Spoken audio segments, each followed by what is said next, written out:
Sejam bem-vindos à nossa Escola Judiciário. Hoje estou com convidados especiais e eles vão se apresentar para vocês.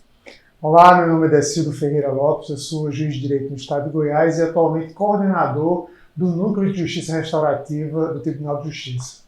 Olá, eu sou Mirela César Freitas, juíza de direito do estado do Maranhão, da comarca de Itapecuru-Mirim. Sou especialista em justiça restaurativa e auxilio a Escola Nacional de Formação dos Magistrados nessa temática.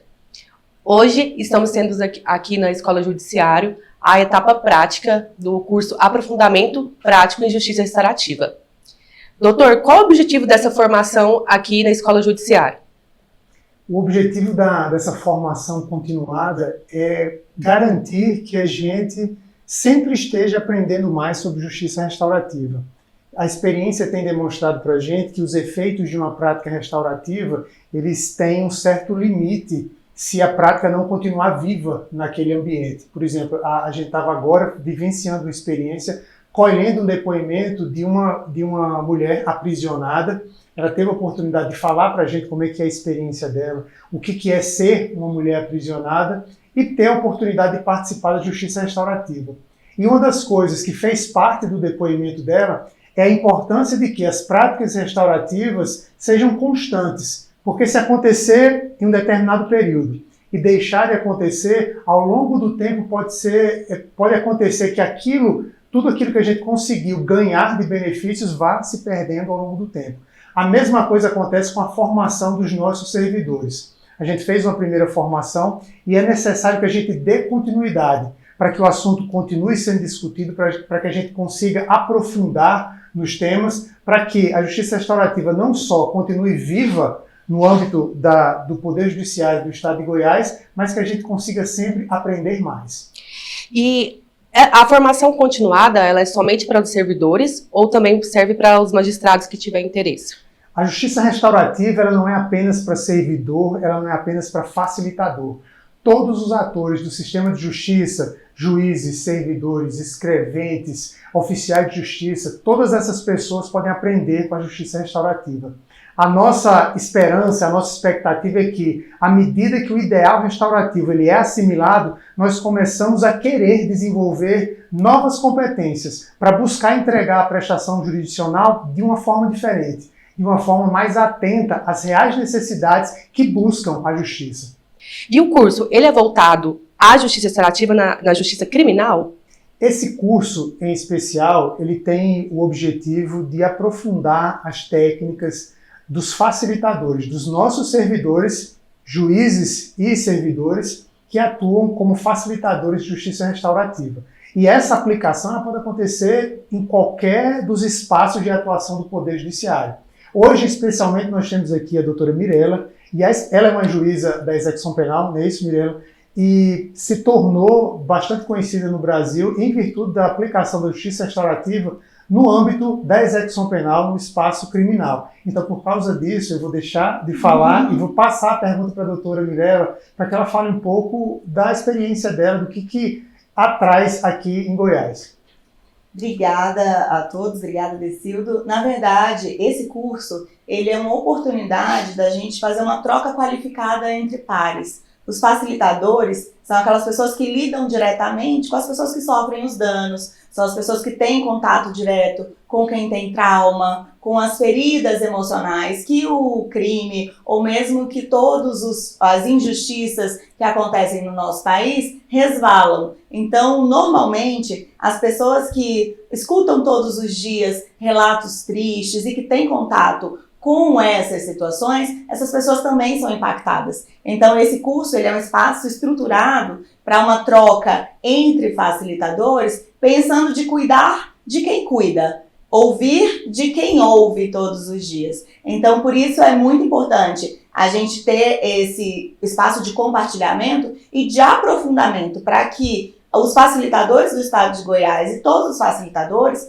possam identificar de forma cada vez mais sensível traumas, injustiças epistêmicas e tantas formas, né, de injustiça que vão surgir nos relatos que nós escutamos todos os dias. E mais, como isso impacta nas nossas vidas enquanto facilitador. É como a teoria da máscara de oxigênio no avião. Você primeiro precisa colocar em você para depois colocar no outro. Então, na justiça restaurativa também, o facilitador ele precisa estar bem. Uma das espécies de trauma muito comum é o trauma vicário, que é o trauma daquela pessoa que tem contato com situações traumáticas todos os dias. Aquela pessoa ela não tem a ferida na pele, mas ela sente as dores. Então, enquanto facilitadores, é muito importante que a gente possa ter esses momentos de compartilhamento para olhar para a nossa atividade, para reconhecer as nossas limitações, reconhecer o impacto desse dia a dia nas nossas vidas, nas nossas relações, para que a gente possa se blindar. Não de uma forma que a gente vá se tornar imune às dores com as quais a gente tem contato,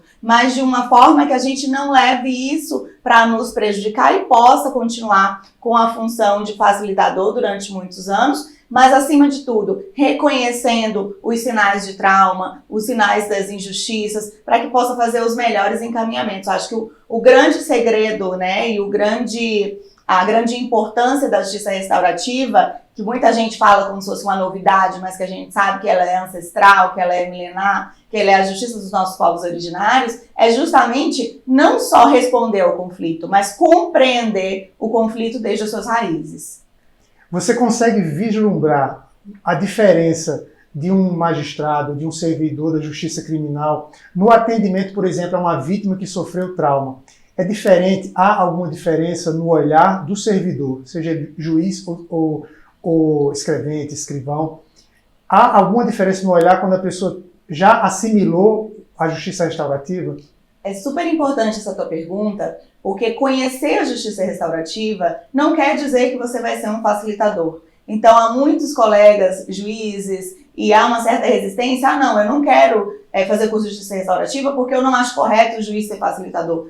Não, conhecer a justiça restaurativa não quer dizer que você vai se tornar um facilitador. Quer dizer que você vai ter mais uma estratégia, você vai ter mais um suporte de conhecimento que vai te qualificar a entregar uma prestação jurisdicional mais adequada para cada caso concreto. Então, por exemplo, você conhecer as questões de violências estruturais, de traumas intergeracionais, isso vai fazer com que o juiz, no momento de um depoimento, por exemplo, identifique que aquela pessoa traz um relato, e um relato que traz um trauma intergeracional, e aí por isso levou a praticar determinado fato. Não é passar a mão na cabeça de ninguém, nem legitimar, por exemplo, uma agressão ou um ato ilícito ou um crime, mas é você compreender aquela perspectiva de um rompimento de um pacto civilizatório, não apenas sob a ótica da lei, mas sob a ótica da vítima, do impacto na comunidade e no impacto na vida daquela pessoa que também é agressor. Então, o juiz, quando ele tem essa dimensão de toda a complexidade que está diante de um fato que se apresenta através de um processo, de um conflito que representa a ponta de um iceberg, que tem muita coisa ali embaixo que precisa ser trazido à tona, o juiz ele vai ter muito mais propriedade para dizer, opa, nesse caso aqui, é o caso de talvez fazer uma derivação para a justiça restaurativa e de repente ter uma solução que vai ser construída pelas partes, que vai ter um índice de cumprimento ainda maior e que a gente vai ter o que a gente tem visto diariamente, que é uma responsabilização.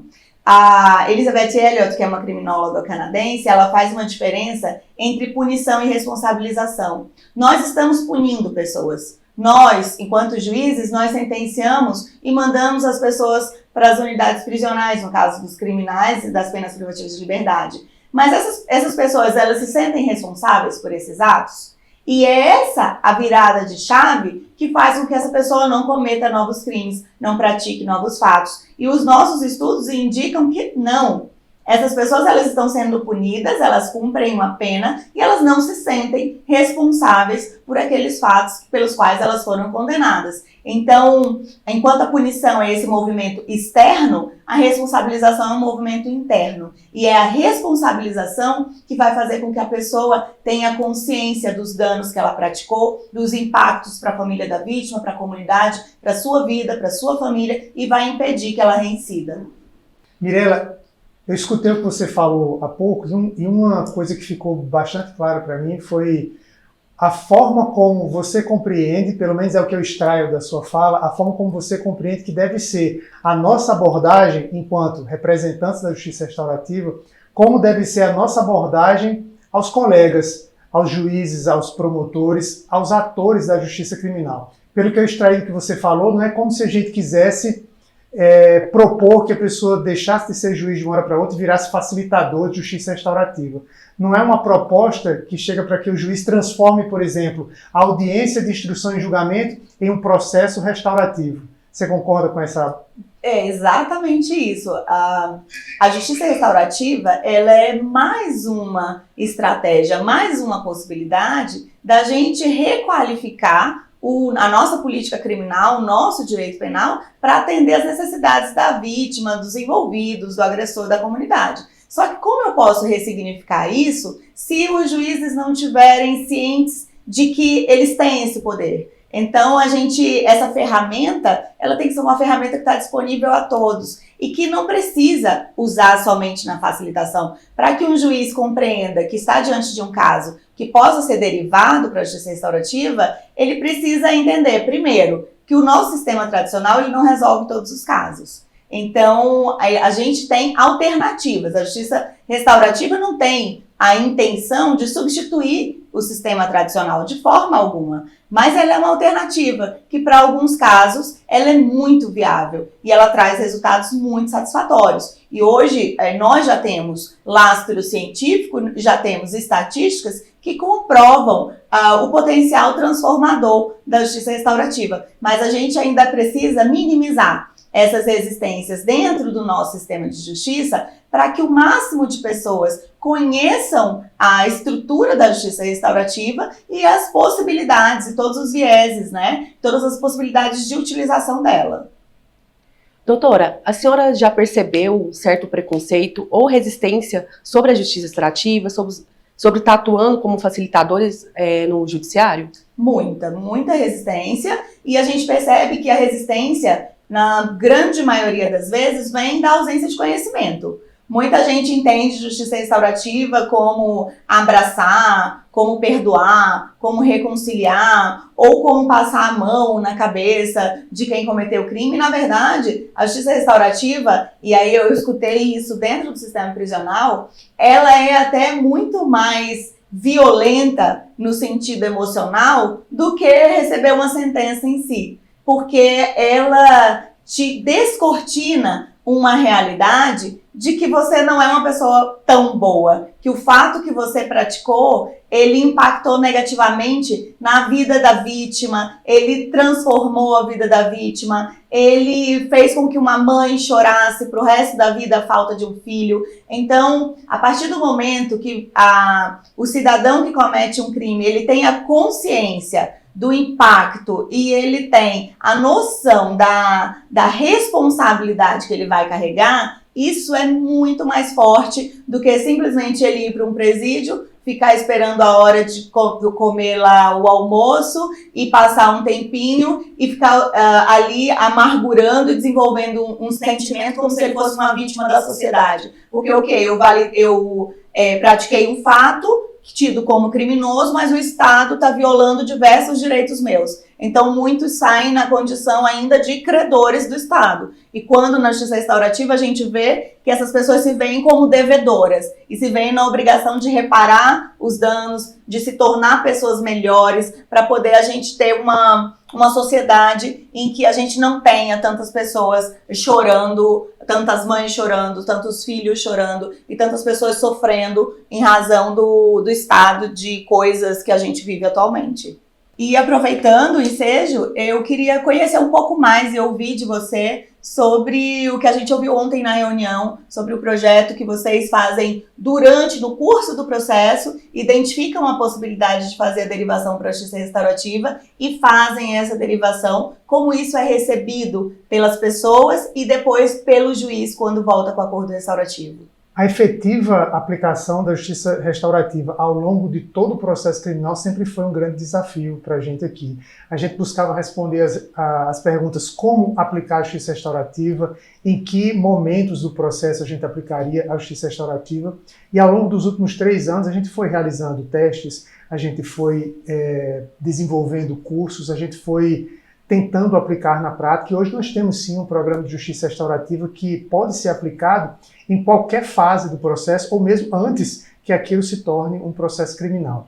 O encaminhamento para a justiça restaurativa pode acontecer de diversas formas. O juiz ele pode identificar, por exemplo, durante uma audiência de custódia, durante uma audiência de instrução e julgamento.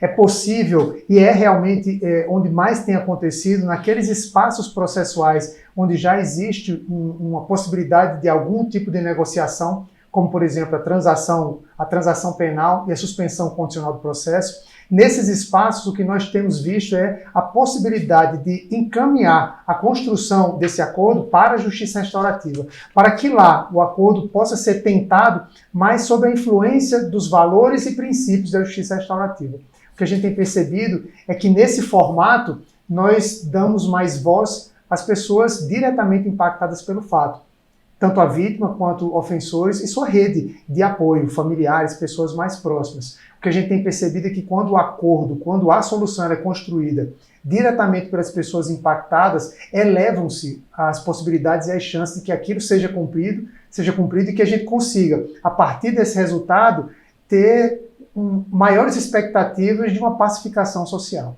E é fantástico, aproveitando o gancho do que você está falando e trazendo uma perspectiva teórica sobre isso, todos os estudos de criminologia indicam que a justiça não se faz com exclusão, mas com pertencimento. Então, a partir do momento que você traz todas as pessoas envolvidas para a construção de uma solução restaurativa, se aumenta o compliance, se aumenta o índice de cumprimento e aí, consequentemente, você aumenta a segurança e a pacificação social. Então,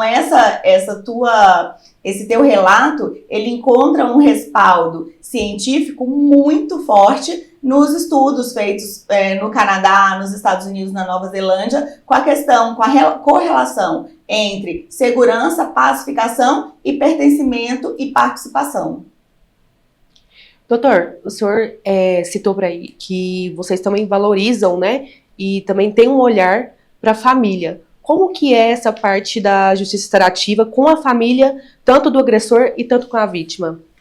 A justiça restaurativa ela é uma ideia diferente de justiça. A ideia de justiça que orienta o modelo tradicional acredita muito na aplicação de uma punição para que a partir dessa punição aplicada naquela pessoa que cometeu o crime, a gente possa alcançar resultados no sentido de que aquela pessoa vai refletir no erro que cometeu e daqui para frente não vai cometer outros crimes. E há também a expectativa de que a sociedade, vendo aquela pessoa sendo punida, faça uma reflexão também e assim se sinta menos estimulada a cometer fatos semelhantes. Isso tudo é em teoria. Na prática, o que a gente percebe, e aí já fazendo uma leitura pela justiça restaurativa, pelo olhar restaurativo, quando um crime acontece, na verdade é um fato que aconteceu, que é considerado crime, que impacta uma série de pessoas e que impacta quase em todas as vezes uma determinada comunidade. Essas pessoas que são impactadas começam a ter sua vida modificada e a partir daí surge uma série de necessidades. Então, quando uma comunidade ou um grupo de pessoas é impactado, cada uma dessas pessoas começa a ter necessidades. E se eu quero ter uma resposta jurisdicional, se eu quero ser capaz de entregar uma resposta jurisdicional que efetivamente possa restabelecer aquilo que foi quebrado pelo crime, aquilo que foi danificado pelo crime, eu preciso entender quem efetivamente foi atingido. Então, eu não posso apenas olhar para a vítima, eu preciso dar espaço para que a vítima fale, para que eu compreenda a realidade dela e perceba que, às vezes, para além do impacto direto que ela sofreu, a sua família também sofreu, a sua comunidade também sofreu. Eu preciso olhar também para o ofensor e perceber em que medida ele também foi impactado. Eu preciso olhar para o ofensor, dar espaço para que ele também se manifeste e perceber em que medida a sua família foi também impactada. Porque é a partir da identificação adequada de todos os danos que nós vamos começar a construir uma resposta que possa ir ao encontro dessas necessidades. É assim que a gente vai poder ter melhores expectativas de uma pacificação social. Vou dar um exemplo com relação aos ofensores. A gente tem muita expectativa de que a partir da pena o ofensor mude. Muitas vezes a pena causa realmente esse efeito. A pessoa entra no sistema prisional e pensa: eu não quero isso mais nunca na minha vida, eu quero sair daqui o mais rápido possível. Mas aonde estão as oportunidades para ele fazer esse caminho de volta? E vamos supor que ele já conseguiu uma progressão para o regime semiaberto e ele está lá fora. Quais são as condições e as oportunidades para que ele faça um caminho diferente? Em que medida a família se preparou para recebê-lo? Em que medida aqueles problemas que existiam antes deixaram de acontecer? Muitas das pessoas que hoje se encontram no sistema prisional, infelizmente, são integrantes de uma classe social menos favorecida. Muitas vezes a pessoa sai do sistema prisional e encontra as mesmas vulnerabilidades, se encontrará com as mesmas dificuldades. E não só uma dificuldade individual, ele compartilhará essas dificuldades com sua esposa, com seus filhos, e se verá naquela mesma realidade que propiciou, que deu ensejo a que ele se aproximasse das situações que fizeram com que ele fosse processado, que chegasse ao sistema prisional. Então, por isso é importante, e aí a gente, quando fala de justiça restaurativa, sempre fala desse ampliar o olhar, é exatamente ampliar o olhar para conseguir identificar quem são essas pessoas, quais são essas necessidades, porque aí nós começaremos a sentir a necessidade de desenvolvermos novas competências. Às vezes eu, Mirella, enquanto juiz, consigo eu mesmo desenvolver competências, fazer alguns ajustes na minha vara criminal e conseguir entregar algo que vá ao encontro dessas necessidades. Mas outras vezes não. E aí vem uma outra característica da justiça restaurativa, é aprender a trabalhar em rede. Muitas vezes se é algo que o Poder Judiciário não tem dentro das suas competências, mas a gente aprendendo a trabalhar em rede consegue fazer encaminhamentos cada vez mais eficientes, para que aqueles problemas que eu não consigo resolver enquanto juiz, está fora do meu alcance, eu consigo encaminhar para uma rede de proteção e aí sim, dar uma entrega, uma resposta à população que seja mais eficiente.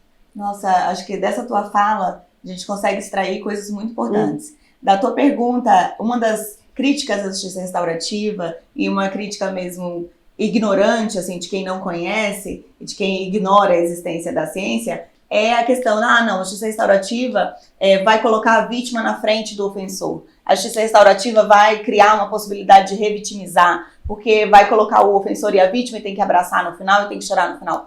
Existem muitas formas de você preservar a vítima. Na hora que você trabalha o agressor e que você recupera esse agressor, você está deixando que novas vítimas aconteçam. Na hora que você trabalha uma comunidade e que você restaura um tecido social que foi esgarçado ali pelo crime, você está também trabalhando a vítima. Então, trabalhar a vítima não é somente colocar a vítima na frente do agressor. É você trabalhar toda uma estrutura que vai fortalecer o que está por trás dessas pessoas. Então, quando a gente na execução penal, a gente trabalha as pessoas que estão no sistema prisional e a gente as prepara para lidar com o preconceito, para lidar com o estigma, para lidar com as dificuldades pelas quais elas passarão quando passarem a ser pessoas regressas do sistema prisional, a gente consegue oportunizar para elas uma outra vida longe do crime, a gente está preservando as vítimas, porque a gente está criando um espaço favorável para que essas pessoas não cometam novos delitos, né? Então, primeiro, trabalhar a vítima não é só trabalhar aquela vítima direta impactada naquele caso,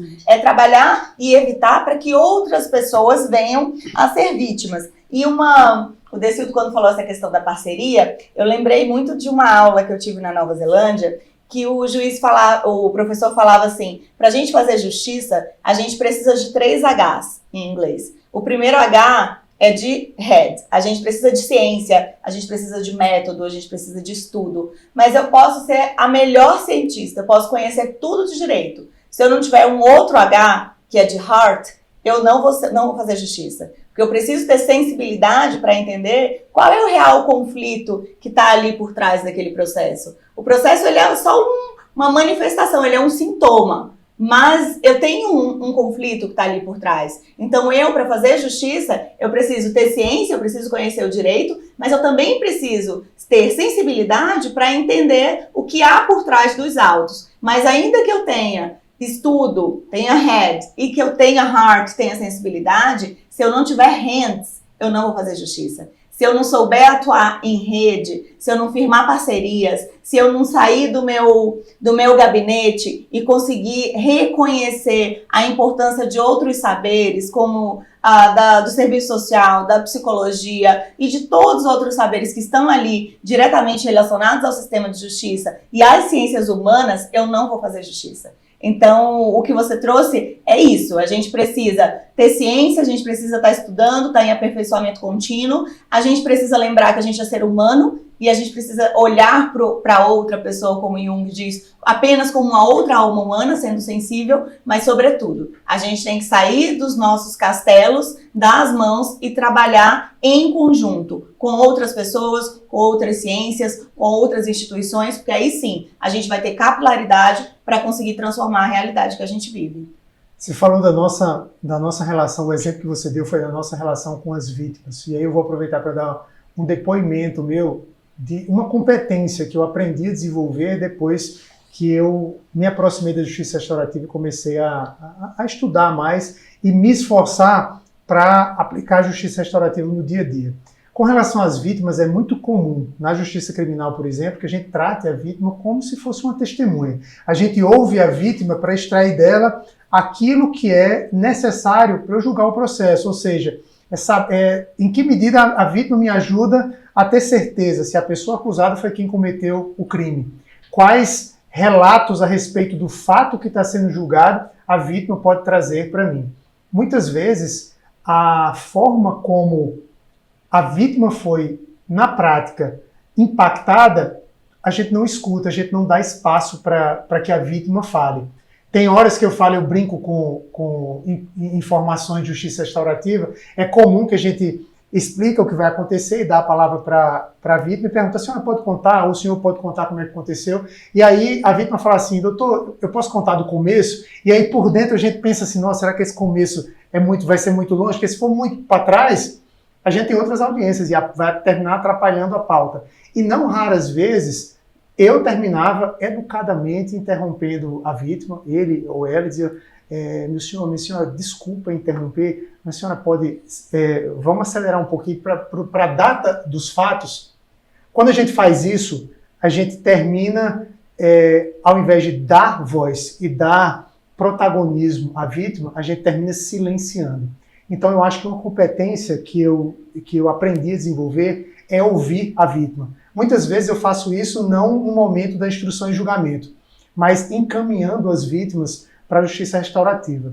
Já há algum tempo, sempre que eu cito um acusado, eu determino que seja a vítima convidada a conhecer a justiça restaurativa e lá ela vai poder ser apresentada. É exatamente nesse espaço que ela vai ter mais tempo para falar como ela foi impactada.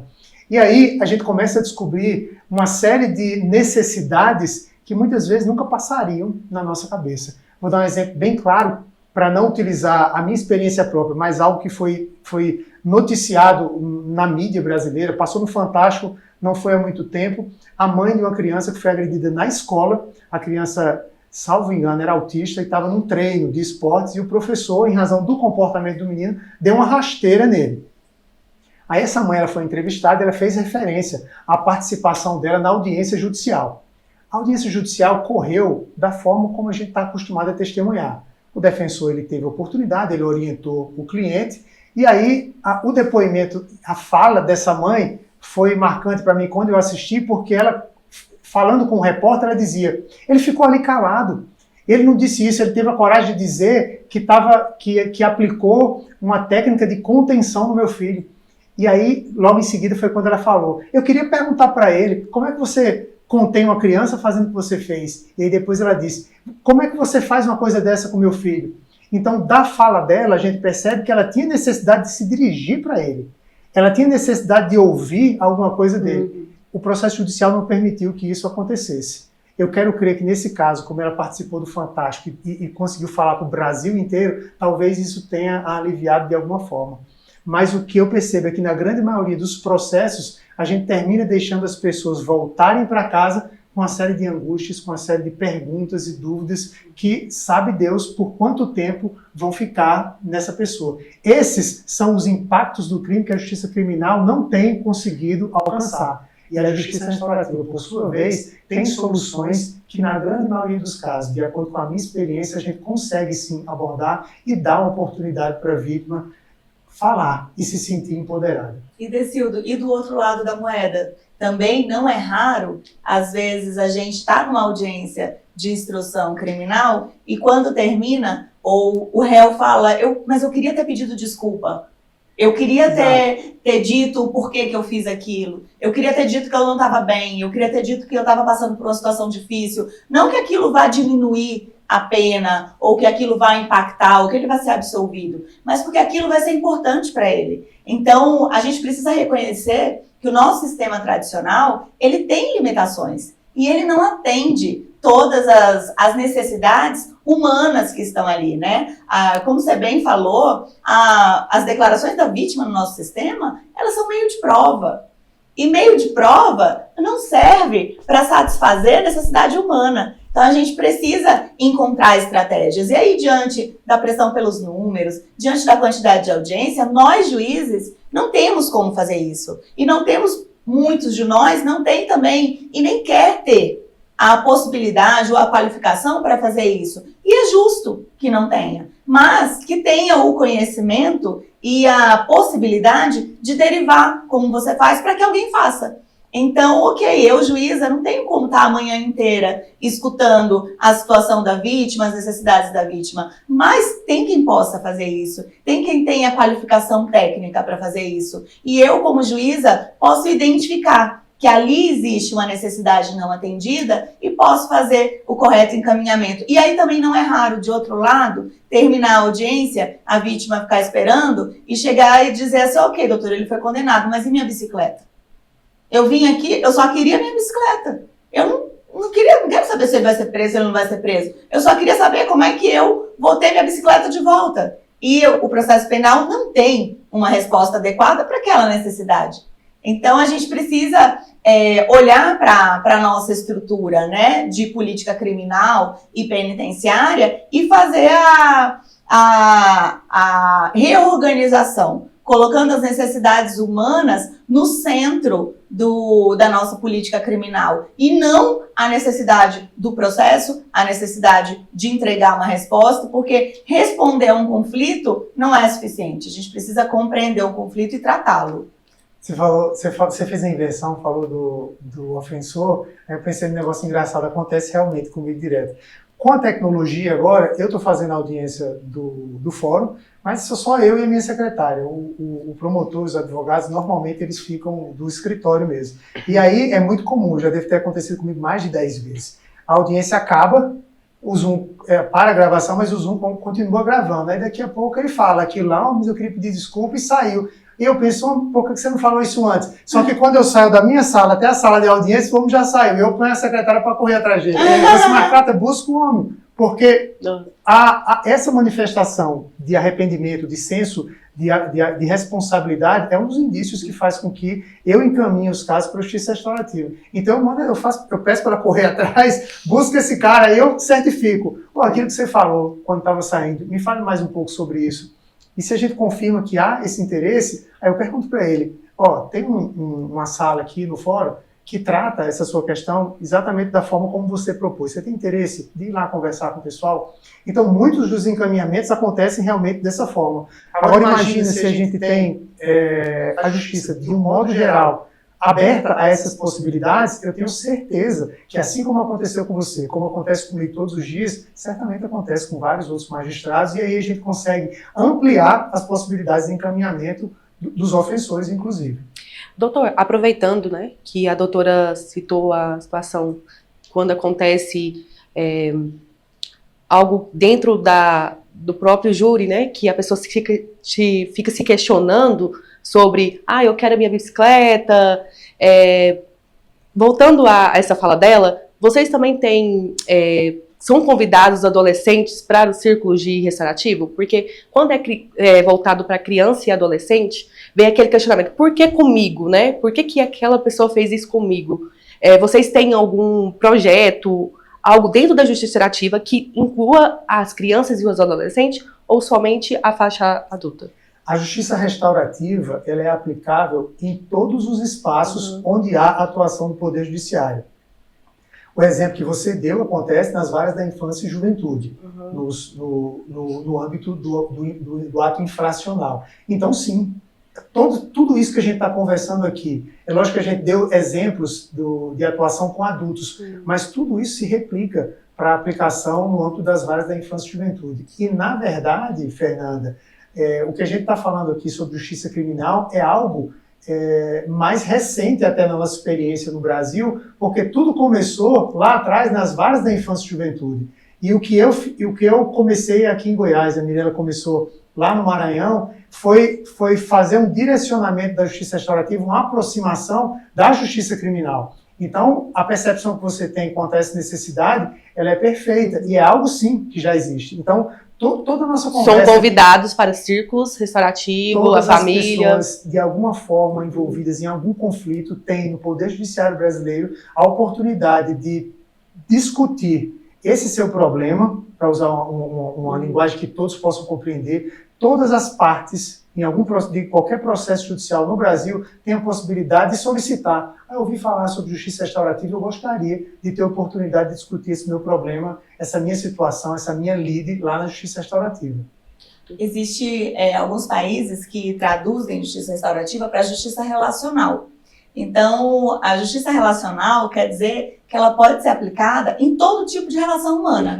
Então, ela começou, de fato, com a questão dos adolescentes em conflito com a lei, ela partiu para a justiça criminal e ela pode, como o Decildo disse, ser utilizada em todas os processos ou em todas as situações que envolvem relações humanas. Então, é muito comum no direito de família, no direito de vizinhança. Imagina o direito de vizinhança, que você tem ali, muitas vezes no juizado criminal, 10 processos de um vizinho contra o outro, de outro contra um, e que, na verdade, os 10 processos são resolvidos para efeito de processo e o conflito persiste e continua voltando numa espiral de violência que muitas vezes escala e acaba num crime mais grave. Então, qualquer demanda que envolva relação humana, ela pode ter a justiça restaurativa como uma alternativa para a resolução. Perfeito. Que a gente vê como a criança e o adolescente está em processo de formação, tem sempre o questionamento, né, interno. Por que comigo? A gente tem isso, né, principalmente na adolescência. Então, é de extrema importância a justiça restaurativa, os facilitadores, né, com esses adolescentes. Acontece com todas as populações que de alguma forma tenham vulnerabilidade. Eu vi um caso de uma senhora e ela ficava, por que comigo? É porque eu sou idosa.